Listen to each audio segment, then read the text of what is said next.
একটি ভুল সিদ্ধান্তে ঠাঁই হয়নি মায়ের কোলে, করা হয় বাক্সবন্দি, এরপর অনেকটা অলৌকিকভাবেই বেঁচে ফেরা। দর্শক, বলছি ফরিদপুরে মৃত ঘোষণার পর বেঁচে যাওয়া নবজাতক গালিবা হায়াতের কথা। উন্নত চিকিৎসায় তাকে ঢাকায় নেওয়ার পরামর্শ ছিল চিকিৎসকদের, তবে পরিবারের ছিল না সেই সামর্থ্য। হঠাৎই মানবতার দূত হয়ে উপস্থিত কয়েকজন। শিশুটির পাশে দাঁড়ালেন তারা, হেলিকপ্টারে করে উড়িয়ে আনলেন ঢাকায়, নিলেন চিকিৎসার ভারও। এ হলো মানবতার পাশে দাঁড়ানোর একটি অভিযাত্রা।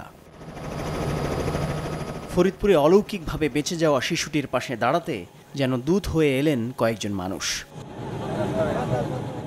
গত বুধবার ফরিদপুরের এই শিশুটিকে মৃত ঘোষণা করেছিলেন স্থানীয় একটি হাসপাতালের চিকিৎসকরা। দাফন করার আগ মুহূর্তেই হঠাৎ নড়ে চড়ে ওঠে। এ নিয়ে শুরু হয় তোলপাড়। কিন্তু মাত্র 5 মাস 22 দিন মায়ের গর্ভে থাকার পর জন্ম নেয়া এই শিশুটিকে বাঁচিয়ে রাখা হয়ে ওঠে চ্যালেঞ্জ। ডাক্তারদের পরামর্শ ছিল ঢাকায় নেয়ার, কিন্তু এমন নাজুক অবস্থায় শিশুটিকে অ্যাম্বুলেন্সে করে দীর্ঘ পথ পাড়ি দেয়া ঝুঁকিপূর্ণ ছিল। গণমাধ্যমের এমন খবর চোখে পড়লে হাঙ্গেরিতে বসবাসরত এক বাংলাদেশি ব্যবসায়ী শিশুটিকে হেলিকপ্টারে ঢাকায় পাঠানোর উদ্যোগ নেন। আর তা বাস্তবায়নে ভূমিকা রাখেন সোলাইমান সুখন নামের নৌবাহিনীর এই সাবেক কর্মকর্তা। রাতে আমার এক ছোট ভাই, ও হাঙ্গেরিতে থাকে, আমি ওর নাম বলছি না, সারিনারায়ণ মানহার বাবা, ও আমাকে হোয়াটসঅ্যাপে একটা ইনবক্স করে, সুখন ভাই লিঙ্কটা পড়েন। সো আমি লিঙ্কটা পড়েই দেখলাম যে পড়েই যা হয়, আমারও মেয়ে আছে।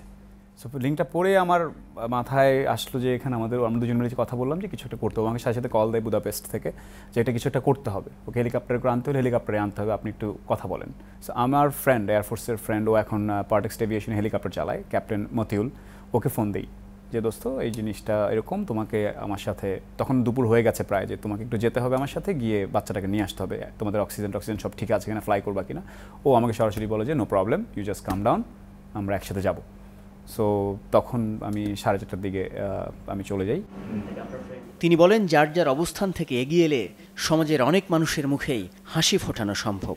হাতের কাছে যেমন আমার একটা পরিচিত পাইলট ফ্রেন্ড ছিল, আমার একটা অমুক ছিল, তো আমি এটাকে সবগুলোকে কম্বাইন করেছি।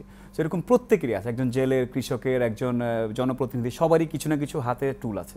এই টুলগুলো একটু নিজের কারণে শুধু জমা রেখে না দিয়ে সবার জন্য যাতে একটু ইউজ করি।